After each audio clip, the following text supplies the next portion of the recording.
Iran में क्या है मौजूदा हालात और ईरान अमेरिका जो तनाज़ा है उसके बीच कश्मीर में किस तरह की खबरें सामने आ रही हैं, साथ ही साथ कश्मीर में कहां पर आतंकवाद ने अपनी एक बार फिर से मौजूदगी का एहसास कराया है और कैसे उसे दिया जा रहा है मुंहतोड़ जवाब। वज़ीर आला उमर अब्दुल्ला अमित शाह से मुलाकात करने पहुंचते हैं, इसके क्या तफसीलात हैं, क्या इसकी असल इसमें वजह है। साथ ही साथ जो कश्मीरी पंडित लगातार अब अपनी मांग को लेकर के आवाज़ बुलंद कर रहे हैं, उनकी इस खबर के पीछे क्या है सच्चाई। ऐसी बहुत सारी खबरें हैं जिस पर हम खास तौर से चर्चा करेंगे और ख़ास तौर से बर्फबारी को लेकर के अपडेट क्या है इस पर भी होगी हमारी बातचीत। आपका इस्तकबाल है न्यूज़ 18 में और आप देख रहे हैं हमारा खास शुमारा जिसका नाम है खबर की तह तक। तो आज खबर की तह तक में मैं और मेरे साथी शौकत अहमद दोन हम मौजूद हैं एक बार फिर आपके साथ। और सबसे असल बात यह है कि कुछ ऐसी खबरें हैं जिसने न सिर्फ ये कि पूरी दुनिया बल्कि ख़ास तौर से उसका ताल्लुक़ भारत और जम्मू कश्मीर में बहुत ज़्यादा देखा जा रहा है कि जिस तरह ईरान के ऊपर से जो जंग के बादल अभी मंडरा रहे हैं, पूरी तरह से जंग के बादल छटे नहीं हैं।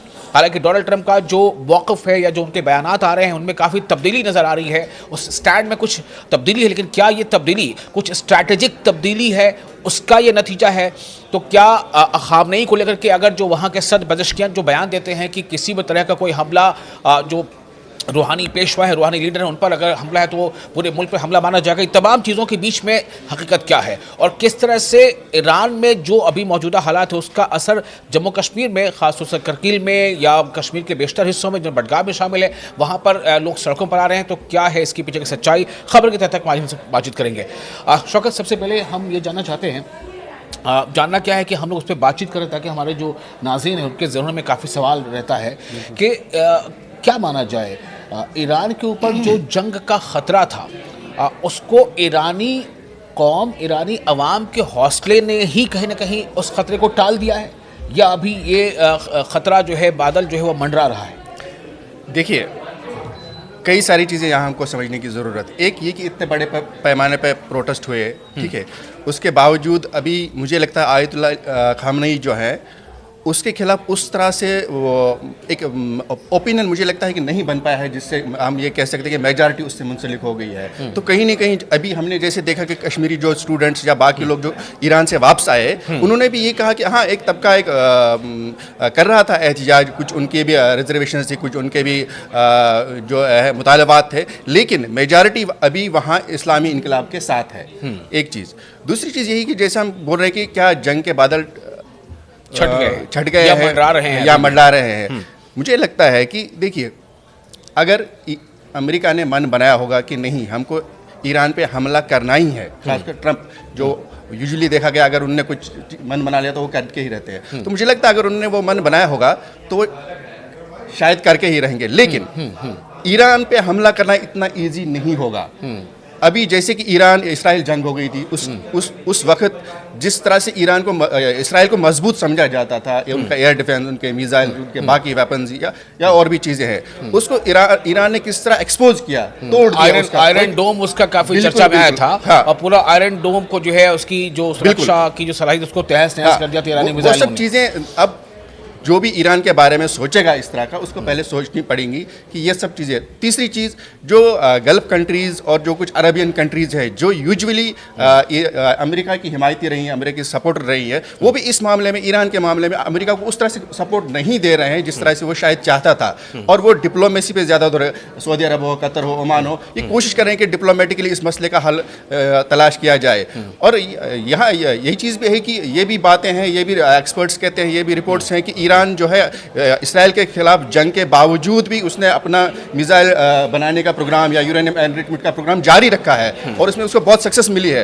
तो इतना इजी नहीं होगा अमेरिका के लिए, अगर वो सोचेगा कि नहीं छोटी मोटी कंट्री है, ऐसा शायद मेरे ख्याल से कोई गलत फहमी होगी, गलत मेरे ख्याल से डिसीजन ही होगा अगर वो जल्दबाजी में कोई हमला कर लेते हैं तो। और शौकत, असल में क्या है, देखिए दो तीन ऐसी जो डेवलपमेंट्स हैं जिसको मैं कहूँगा आलमी पैमाने पर आप देखें जो कहीं ना कहीं अमेरिका को मजबूर कर रहा है कि वो अपना कदम पीछे हटा ले। उनमें से जैसा भी आप बातचीत कर रहे थे, एक तो ये कि सबसे बड़ी बात ये है कि जो राय आम्मा होती है, खुद ईरानी अवाम को जिस तरह से प्रोजेक्ट किया जा रहा था कि वो सड़कों पर है और वो खामने का तख्ता पलट करना चाहते हैं, तो उसकी कहीं ना कहीं एक तरह से वो कमजोर पड़ गई। बिल्कुल वो नैरेटिव कमजोर पड़ उस तरह से साबित नहीं हो पाया। ठीक है, वो साबित नहीं पाया।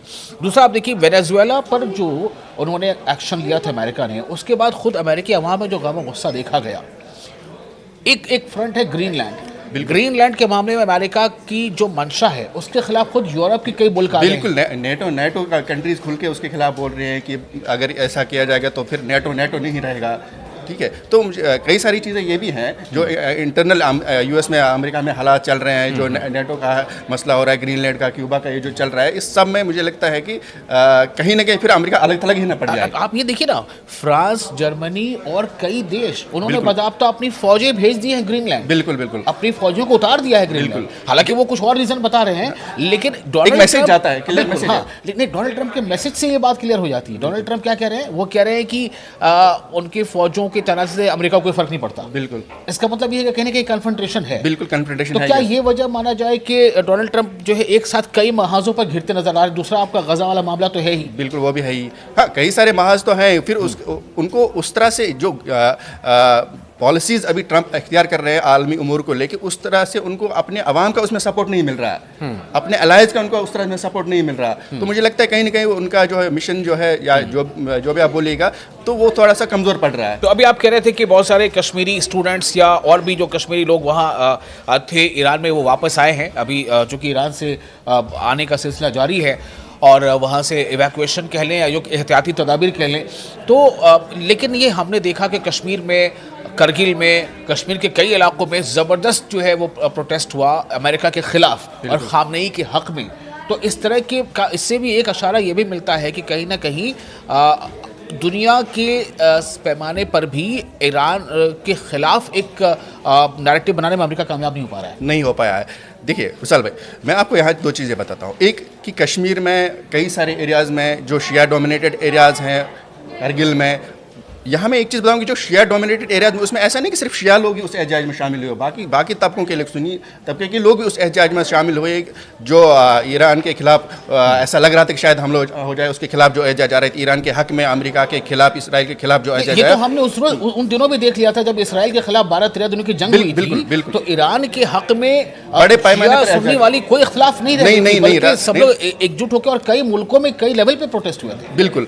और इसके अलावा जो गजा की जो जंग हुई, गजा की जो 2-3 साल से खासतौर पे जो हालात, उसके हवाले से दुनिया भर में जिस तरह से एहतजाज हुआ, जिस तरह से लोग सपोर्ट में आ गए, मास रैलियां निकालेगी, लाखों हजारों लोग आ गए सड़कों पे, तो उससे भी एक जो है ऑलरेडी उनके खिलाफ एक इसराइल और अमेरिका के खिलाफ एक ओपिनियन, एक लहर बन गई है। तो ये अगर वो कर देते हैं तो मुझे लगता है तो फिर बिल्कुल ही एकदम से वो अलग थलग हो जाएंगे। और एक और अहम बात ये भी मुझे लगता है शौकत की, देखिए सीधे तौर पर देखा जाए तो इसराइल और ईरान में तो जंग भड़क गई थी, उसमें अमेरिका ने वो न्यूक्लियर प्लांट का बहाना बना करके और न्यूक्लियर अफजूदगी का बहाना बना के अमेरिका ने B-2 बॉम्बर गिरा दिया, और ख़ुद ट्रंप का ये बयान था कि हमने वो ख़त्म कर दिया है।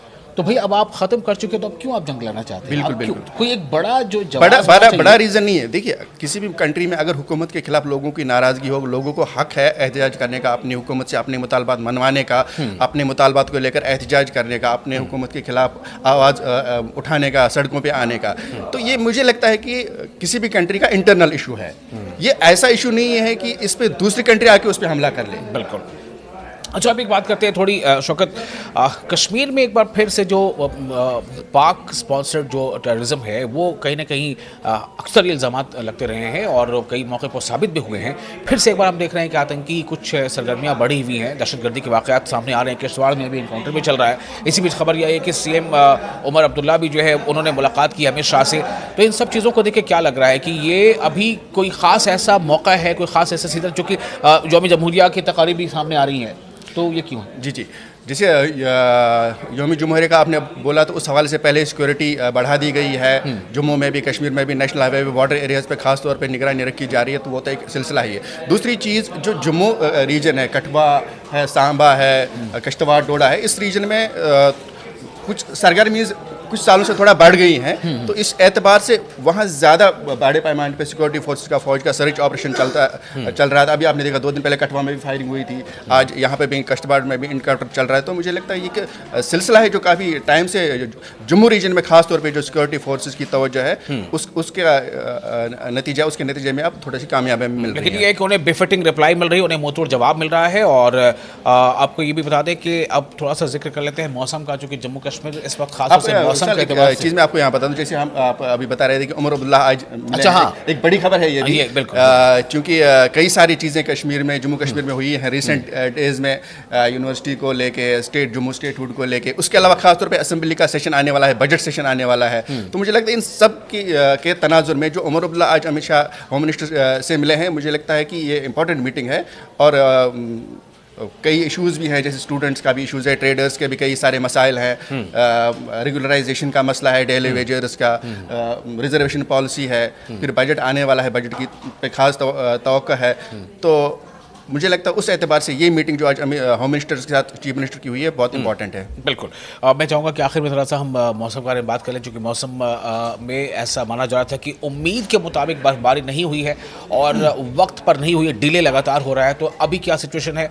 बर्फबारी अगर हो रही है तो कहाँ कहाँ हो रही है और क्या वाफिर मकदार में हो रही है? शौकत से बता दें हमारे नाज़रीन को। बर्फबारी अभी नहीं हुई है, लेकिन एक खुशखबरी है कि अभी मैं सुन रहा था महकमा में मौसमियात की जो पेशन गोई है कि 22 से 24 के बीच जम्मू कश्मीर के, खासकर वादी कश्मीर के बेशतर इलाकों में हल्की से बर्फबारी हो सकती है। तो उम्मीद करते हैं कि अब बर्फबारी हो जाए, अच्छी बारिश हो जाए, अच्छी बर्फबारी हो जाए, ताकि कश्मीरियों को, जम्मू कश्मीर रियासत को जो मसले दरपेश हैं खुश्क मौसम की वजह से वो दूर हो जाए। लेकिन अभी तक तो उस लिहाज से उस तरह से नहीं हुए जिस तरह से यूजुअली इस मौसम में होती है बर्फबारी। तो चलिए, उम्मीद करना चाहिए कि मौसम जो डिपार्टमेंट है मौसमियात, शोबे मौसमियात, उसने जो पेशगोई की है उसके मुताबिक वो चीज़ें हों और खुशखबरी आए। तो इन सब हालात पे बातचीत हम कर रहे थे। आप देख रहे हैं न्यूज़ 18 का ख़ास शुमारा, इसका नाम है खबर की तह तक। आपको शुमारा कैसा लगा? आप अपने तासुरात, अपने रिमार्क्स हमें कमेंट बॉक्स में ज़रूर शेयर करें और हमें दें इजाज़त अगले वीडियो तक के लिए।